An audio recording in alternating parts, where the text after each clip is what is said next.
Hey guys, thanks so much for checking out my channel. I really appreciate it. Please click to subscribe. A ton of new information on Charlie Kirk's alleged assassin.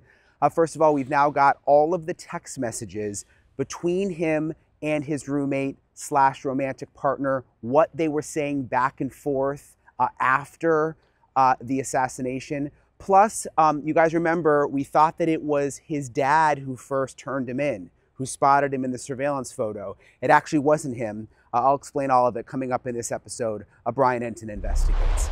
Hey guys, all right, I want to give you the latest on the Tyler Robinson investigation. He, of course, is the man accused of assassinating Charlie Kirk. We got a ton of new information today from authorities, all sorts of details about the investigation. I'm going to go through all of it with you. Then I'm going to bring on a couple of FBI profilers to talk a little bit about what this might mean. But let me get you the new information. First of all, the charges, aggravated murder, 2 obstruction of justice charges, 1 for moving and concealing the rifle, the other for disposing of clothing he wore, witness tampering for directing his roommate to delete texts, which I'm going to get into in a second, another charge of witness tampering for directing his roommate to stay silent if police questioned him, commission of violence offense in the presence of a child because there were kids at the Charlie Kirk event, and then the county attorney also gave notice of intent to seek the death penalty. New today, we found out that there was DNA found on the rifle's trigger. They say he hid his gun, which I knew about. Remember, I showed you that wooded area across the street from the campus where he left the gun. He discarded his clothing and told his roommate again to delete text messages and not talk to police. And they confirmed, which we all knew because we had the video, that he was, when he shot, allegedly, Charlie Kirk was answering a question about transgender individuals. He walked with the rifle hidden in his pants, which was sort of the theory that I had. You remember that video from the Ring camera on the street where it was like he had that really, really weird limp, but then another video he was running. The prosecutor said it's because he had the rifle hidden in his pants. That's why he was walking with the limp. The prosecutor confirmed that today, and that he ended up going to the Washington County Sheriff's Office with family and a family friend to turn himself in. So that part we knew. Here's some new details though. So Robinson's mother said on September 11th, the day after the shooting, she saw the photo of the shooter on the news and she thought that it looked like her son. So it was the mom who first thought that. She called her son, asked where he was, and he said that he had been home sick and said he was sick on September 10th, the day of the shooting. And then she, even after hearing her son that, she still expressed concern to her husband that the photo that had been released by police from the shooting, that it looked like her son, Tyler. She told police that he had become more political, started to lean toward the left, became more pro-gay and trans-right oriented, and that he had started dating his roommate, who is a biological male who was transitioning. And this apparently resulted in conversations with his father back, this is before the shooting. They were kind of jumping around a little. He had said that UVU, which is where the shooting was a stupid venue for the event, and Kirk spread hate. So the rifle, also interestingly, that he used matched a rifle that the dad had given to him as a gift. Robinson's father contacted his son, Tyler, and asked him to send a photo of the rifle. So basically, after the mom was concerned, like, this looks like our son, the dad gets involved, texts the son and says, send me a picture of the rifle to basically prove that, that you have the rifle and that this wasn't you. And Tyler did not respond. And then they get on the phone after texting, and on the phone, according to prosecutors, Tyler Robinson said he was going to take his own life. And the dad convinced him to come to his parents' house and have a meeting at the house. And that's when, according to prosecutors, he stated he was the shooter and did not want to go to jail and just wanted to end it. That's the way the prosecutors described it. When asked why he did it, he said there is too much evil and the guy spreads too much hate. So the family convinced Robinson, his parents, to speak with a family friend who's a retired sheriff. And then the parents and the family friend, this part we had reported, basically convinced Robinson to turn himself into police. And that's when they went to the Washington County Sheriff's Office. Police interviewed Robinson's roommate, who was involved in a relationship with Robinson. So the roommate, remember we first heard roommate, now we know that they are how did the governor describe it? Romantic partners. The roommate told police he received text messages from Robinson about the shooting, and I'm actually going to play. This is now the county attorney who will describe and go through. The text messages are new, by the way, so you'll want to listen to this, and quite eye-opening, the conversation and the back and forth between Tyler Robinson and you can either call him the roommate or the romantic partner, as the governor described him.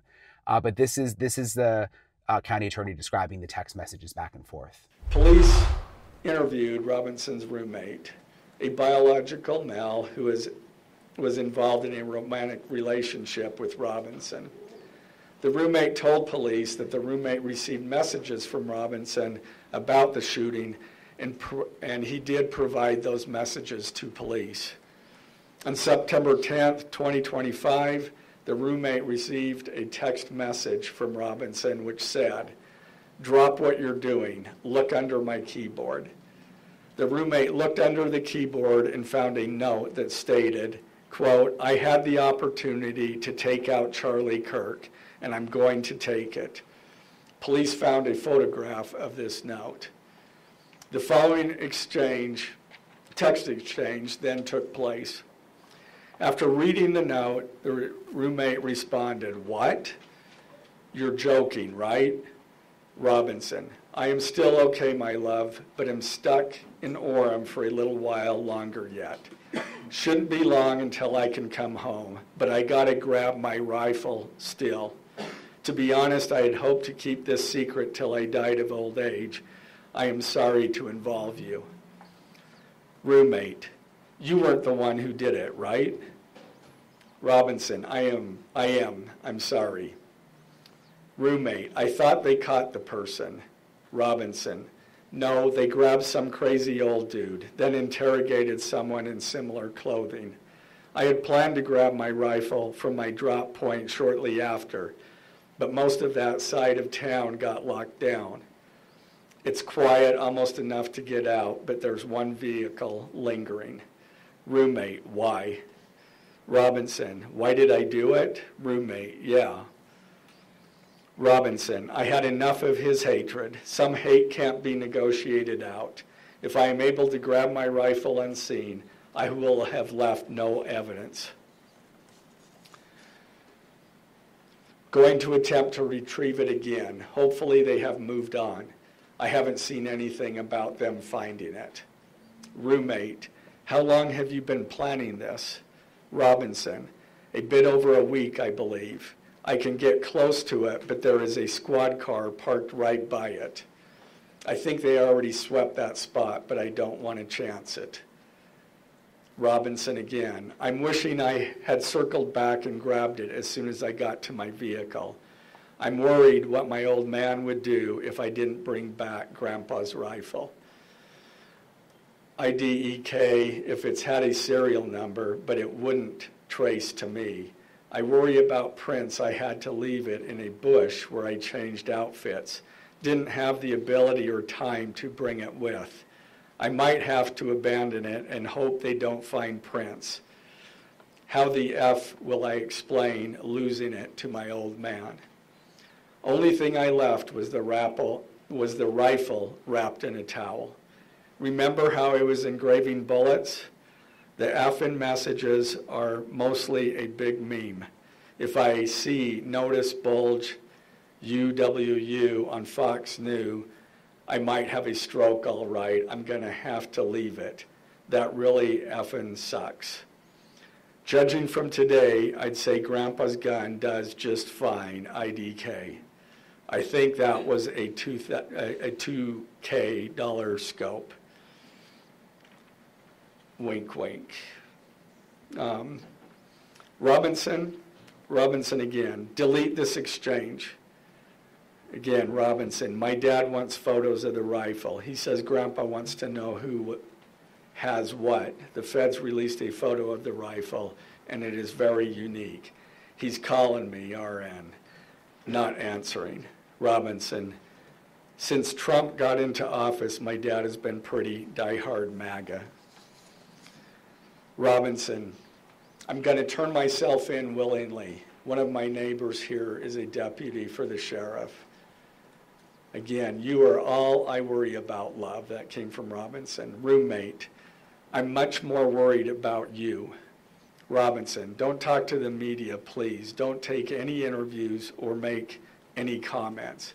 If any police ask you questions, ask for a lawyer and stay silent. So something else interesting, the county attorney was asked about other suspects. Could anyone else be involved? Because there's been all sorts of questions about Discord and this whole group chat, and did other people know about it?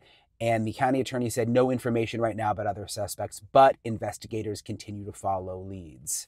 And he sort of emphasized that investigators will follow leads. So that was the latest from the prosecutor today, the latest on the investigation. There's also been some interesting reporting from the Washington Post that says the 22-year-old suspect in Charlie Kirk's killing, of course, Tyler Robinson, appears to have confessed to friends in an online chat shortly before turning himself into law enforcement, according to people familiar with the chat and screenshots.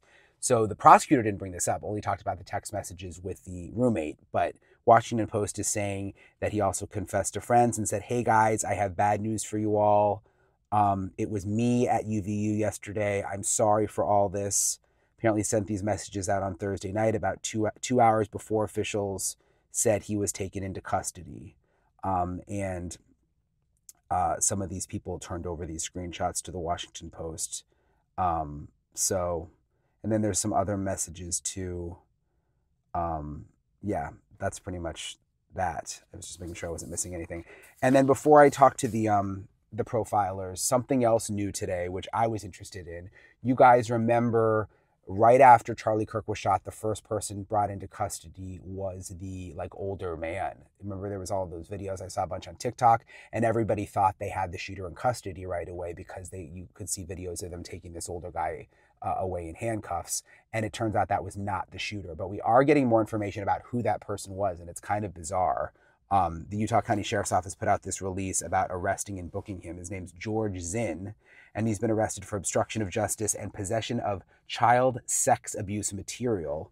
And they say at Utah Valley University on September 10th, which was the day of the shooting, Zinn was attending an event where a shooting occurred. Shortly after the shooting occurred, and while people were fleeing the area, Zinn was seen yelling that he had shot Charlie Kirk. So he was yelling that he shot Charlie Kirk. UVU police took Zinn into custody and transported him to the police department. At that time, Zinn was not cooperative with law enforcement and did not want to speak with investigators. Zinn began to have a medical issue and was transported to a local hospital. And while at the hospital, he did freely state that he was not the shooter, but yelled he was to hinder law enforcement response. So he was trying to hinder the law enforcement response, apparently. While Zinn was at the hospital, an FBI agent and an agent from Utah State Bureau of Investigations met with Zinn, who agreed to speak with them concerning the matter. Zinn admitted that he had yelled that he was the shooter to allow the actual suspect to flee and to hinder law enforcement. During the interview, the agents asked to look at Zinn's phone, and Zinn agreed to let them. Zinn told agents that he uses his phone to view and abuse. That he uses his phone to view and abuse child sex abuse material, and there may be some images on his phone. Those agents did see several images on the phone of prepubescent girls scantily dressed. At that time, Utah County Special Victims Unit detectives were asked to take the matter over as the other agents were needed to help with the UVU incident. So that sort of took a strange turn. He's now being charged with felony obstruction of justice and felony sexual exploitation of a minor. At this time, there's no information that George Zinn actually colluded with the shooter, but it certainly caused a lot of confusion because you remember that video. First, he was taken into custody. People thought he was the shooter. Then there was another person they were interviewing, and that's when the FBI director initially put out a tweet saying they had a subject in custody. That turned out to be wrong, so this only added to all that confusion. I'm joined right now by former FBI profilers Ray Carr and Jim FItzgerald. Jim is also a forensic linguistic expert. Thank you both for being here. I really appreciate it. Jim, I want to start with you. What do you think these text messages, the full text conversation that just came out between Tyler Robinson and the romantic partner, what do they tell you as a profiler? Brian, with recent history, within minutes of Charlie being shot, I texted my little text group, and Ray knows this too.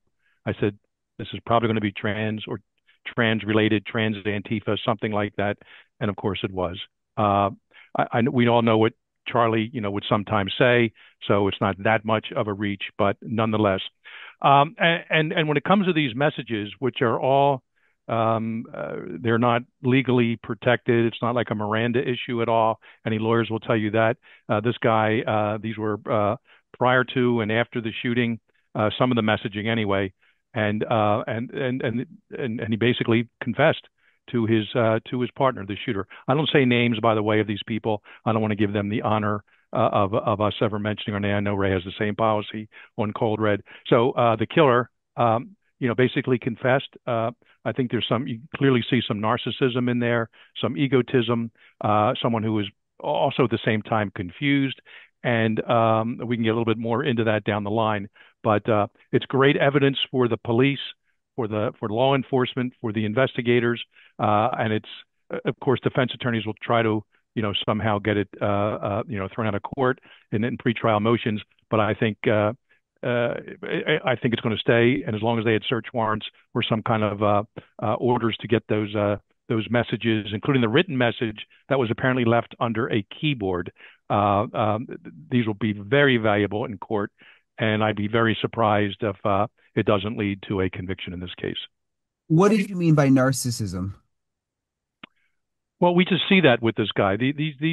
And we can get a little bit into this more. They love themselves. They think they can't do anything wrong, and they are perhaps on the psychopath spread. 0 to 40. I don't know exactly where this guy fits in, meaning the killer, but you have to have some level of over the top and inordinate pride in yourself.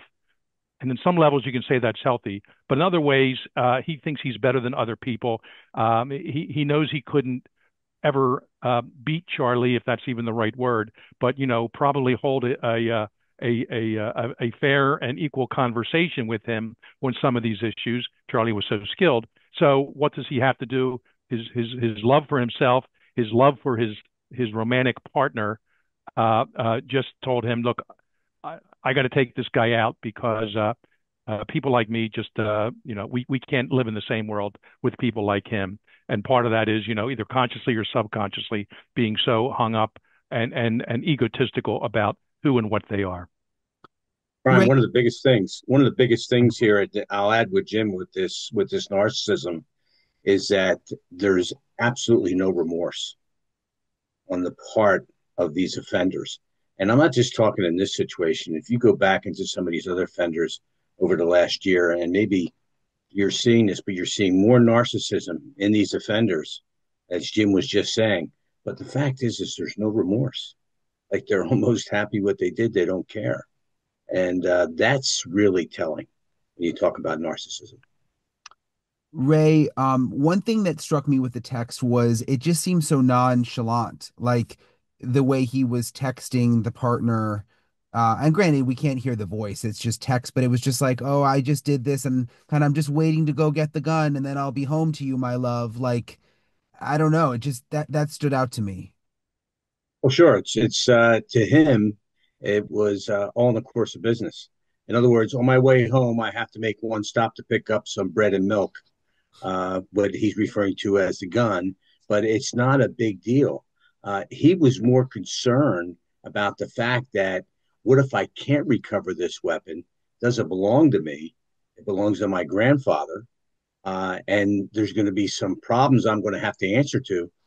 Apparently his father, and he even mentioned this in the text, that his father was reaching out to him, but he would not respond to him because he knew he was going to ask him about the weapon. And he couldn't tell him, yeah, I have the weapon with me. And they mentioned the scope, which the scope, he says, was, I don't know all the facts to this, but the scope was a very high cost scope, which makes taking that shot less of, you have to be a professional with that type of scope, depending on the power of the scope. When he said, Jim, like, he said something like, "Oh, and it's grandpa's, gun. How am I ever going to explain this to my dad?" But it's like you just killed somebody and you're thinking about that it's your Correct. grandpa's gun. Like that just seemed like Right. a disconnect there. Hmm. It is a clear disconnect. And, I was going through some of the memes out there, I guess on X, and some of the comments underneath. And it seems like it may have been someone in the same sort of mindset as the killer, but he had a quote. He posted a quote, or maybe someone copied it from Reddit or Discord. I don't know. But the quote was, "Boy, after all this happened, I can't even distinguish what's real and what's not anymore." And I'm kind of paraphrasing there, but I think there's an entire lost generation. I used that word on a media hit the other night, like the one 100 years ago, except these aren't artists; they're gamers, and they just surround themselves in these echo chambers, and they do nothing but reinforce each other's bizarre and and and and quite frankly stupid mindsets and ideologies. And it's very unfortunate, very sad, but to even worry about something like a father or the grandfather's rifle and not getting it back to him, it just shows you how displaced, how out of reality these people are. And as again, I've said this in the past, what combination of drugs from Ritalin when they're kids, little kids, to pot smoking, to drinking, to COVID type things. What toxicological porridge is in their systems that these brains are not connecting to realize there are going to be consequences for this action? Does he realize he may be facing a firing squad and get a bullet through him, several bullets, just like Charlie did? But I can't imagine he thought of that beforehand. Probably not. Yeah, it doesn't seem like it. What do you think, Ray, of the roommate, the romantic, partner? Um, do you think, because the police have said several times, and the governor has said that this person is cooperating, extremely cooperative. They seem to be going out of their way to say that. Do you think that this person really knew nothing, Ray? No, I do not. I would find it highly unlikely that he did not know anything that was going on. There had to be some discussion between him and the offender, and he's cooperative because he doesn't want to go to jail. He doesn't want to be charged. I'll be shocked if he's not charged in some way because of the high stakes of this and the media attention that provided to this. I think anybody that comes within close proximity of this is going to get burned, is going to be arrested. I really believe that. Jim, I was wondering, also back to the text messages and what just the nonchalant, you said like narcissistic, but the fact that he thought he could text that person that way and that they wouldn't, it just made me wonder what that relationship was like and whether that person did know something or had some kind of inkling. What do you think? Yeah. And I agree with Ray. I have no doubt that the partner knew something that was going on. These people, these mass killers, spree killers, assassins, and certainly the unprofessional type. There's very few professionals among any of those categories. They exhibit leakage in their pre-offense behavior. And I also put this to the parents and the siblings of our killer here. I'm not sure exactly where he lived. I know there was a dinner the week before or something, and some family member came in and was saying about Charlie Kirk and how bad the things he said was. So the bottom line is these. There's no doubt there was leakage, and it every single case there's this behavioral, if not evidentiary or psychological leakage, one form or another. Obsessed with TV, obsessed with the internet, obsessed with getting weapons in line, going out to firing ranges and practicing, stealing someone's weapon, their scope, whatever it is, and doing that. So that leakage was there. It's always there. It was with the Minneapolis school shooter of about a month ago, and there's no doubt that others besides this roommate may be looking at criminal charges here, and if not criminal charges, perhaps civil charges down the line by Mrs. Kirk and others who are, of course, affected by this. Let me throw out a stat to you, Brian, that we did down the FBI Academy with these mass shooters or with these shooters in general. In 81% of all these shootings, at least one other person knew. and in 60%, at least two or more knew. So that tells you, and that leakage. And the other thing here is a lot of people look at this situation and they think, and I know in the text message, the roommate said, "How long have you been thinking about this?" He says, "Oh, about a week." He's been thinking about it longer than that. There's a pathway to violence that these people engage in, and it starts out with a grievance. And we know what his grievance is at this point. He didn't agree with what Charlie was talking about. And then he comes up with an idea. I mean, he had to plan this thing, and there's the planning of it, there's the research to it. I mean, he goes up to a roof. Who else went up on a roof? The individual that shot at President Trump. And then, you get to the point where how does he do this? And there was a video. I remember watching the news and someone said, "Oh, see, he hurt himself jumping off the roof." And I said, "No, he didn't. This happened before." I says, "He's got that rifle in his leg. That's why he has to walk like that with a limp, which makes it look like a limp in that backpack." And because you saw him jump off the roof afterwards, he was able to run away Right. without any issues at all. So you knew that he was carrying a weapon, and that's what he was doing at that point. So I'm telling you, I believe, and I can't say with certainty, but I believe that he had been thinking about this for a long time. And over time, he became more and more radicalized because of things. He became more and more angry. And you think And Brian, people knew for sure? Say Some again, Brian? think someone knew? You think someone in his life knew he was going to do, or was thinking about it? You know what? He may not have said directly to them, "Hey, I'm going out tomorrow to shoot Charlie Kirk," but he probably talked about him and said, "I can't stand that guy. If I have the chance, I'm going to kill him." He probably said things in that area, but what he exactly said, only the witnesses will be able to tell you that, and that's what the police are doing right now. Since his arrest, they've been interviewing hundreds of people that are around him, family, friends, and things of that nature, to find out exactly what he was talking about. What were you going to say, Jim? yeah, I just want to say, and I said this last week, that there's no, we've all heard of Trump derangement syndrome. I have no doubt this guy suffered from Kirk derangement syndrome. When onset was, we don't exactly know, but I'm sure, well over a week and probably months long, where this person was obsessed, going to bed at night thinking about him, waking up in the morning thinking about him, checking online, internet for schedules. He knew he was going to be at that campus in Utah on September 10th, and that's when his intensive part of his plan came together to, in fact, carry out this deed. So, this guy, whether he can be clinically diagnosed as suffering from some sort of a mental disorder, we'll see where that goes. Whether he's on the psychopathy scale or not, we'll see where that goes. But he had a lot of hatred in him. He had a lot of vitriol, and I'll put it under that derangement syndrome that it seems some people just can't control anymore, and there seems to be no antidote for it except following through on their action or trying to. Well, and I also noticed when he said to the roommate slash partner at the end of the conversation something like, "Well, don't talk to the media, don't say anything," like that made me think a little more like there was a plan. Mhm. Absolutely. Absolutely. I mean, why would you say that? Why would you instruct him to say that? And one of the things that Jim said, so obsession with other people is one of the pre-behavior indicators of these types of individuals that engage in this type of behavior. So, and he had that plus many other indicators. Absolutely, I agree with that, Brian. 100%. Brian, could I add?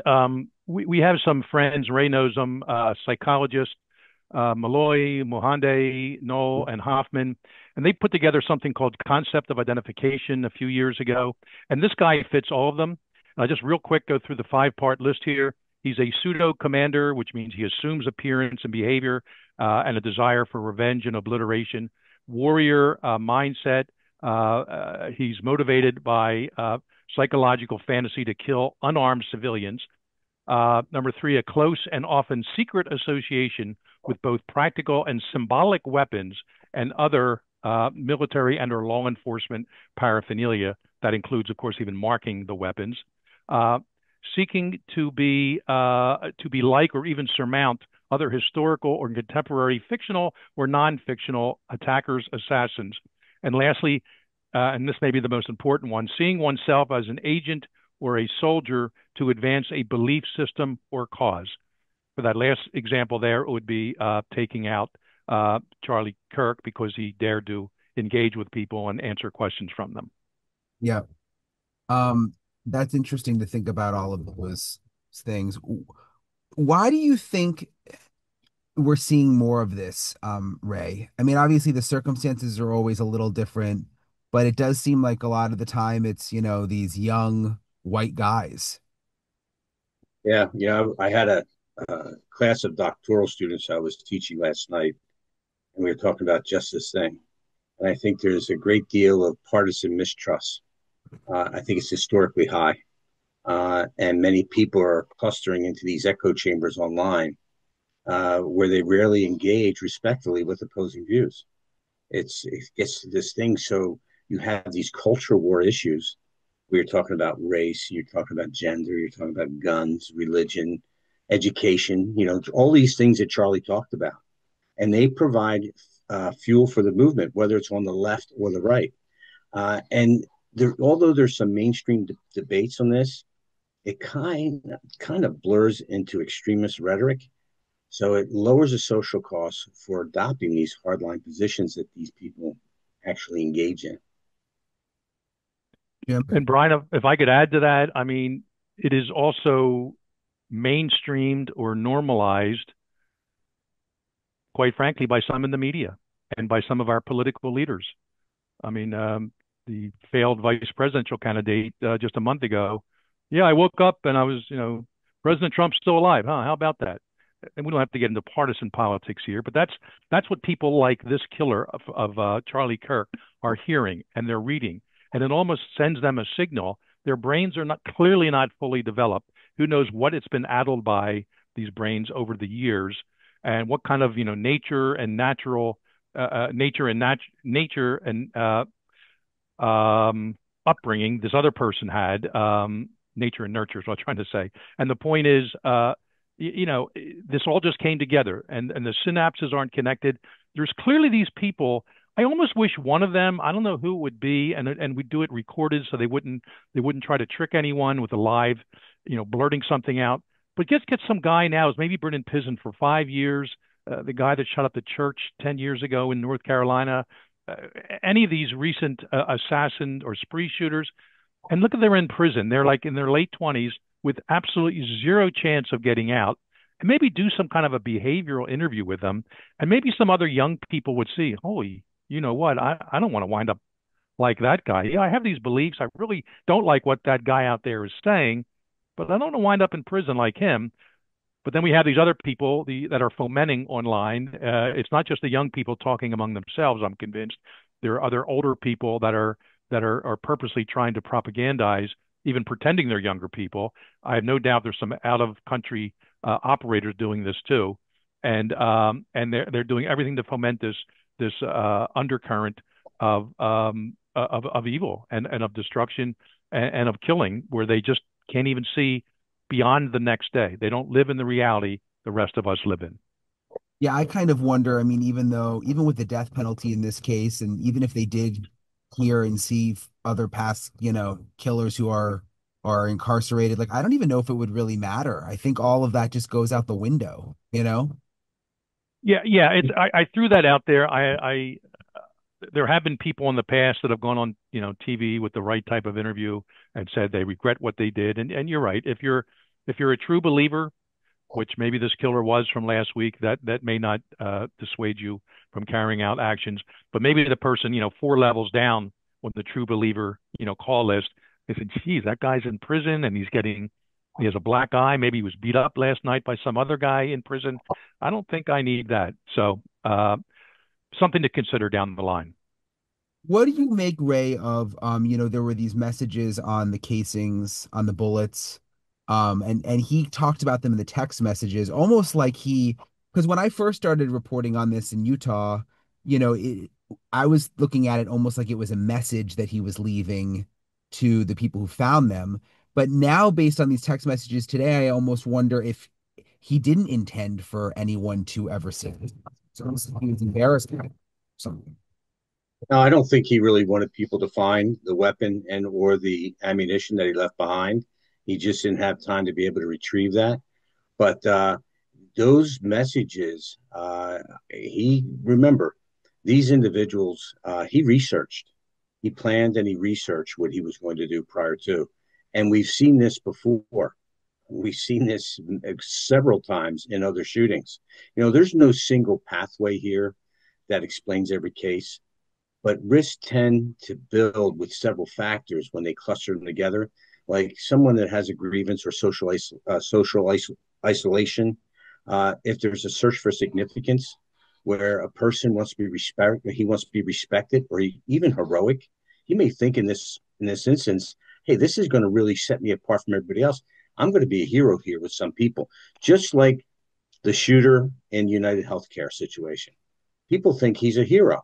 Then you have exposure to extreme narratives. When you look at some of these online forums, these private chat groups, in-person networks, they normalize hate and violence. A lot of these things. You have personal stressors.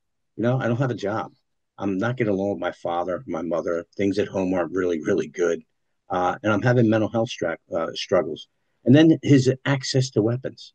These are all behaviors that you look at. And if people pay attention to it, which they usually don't, you can usually stop these things before they get started.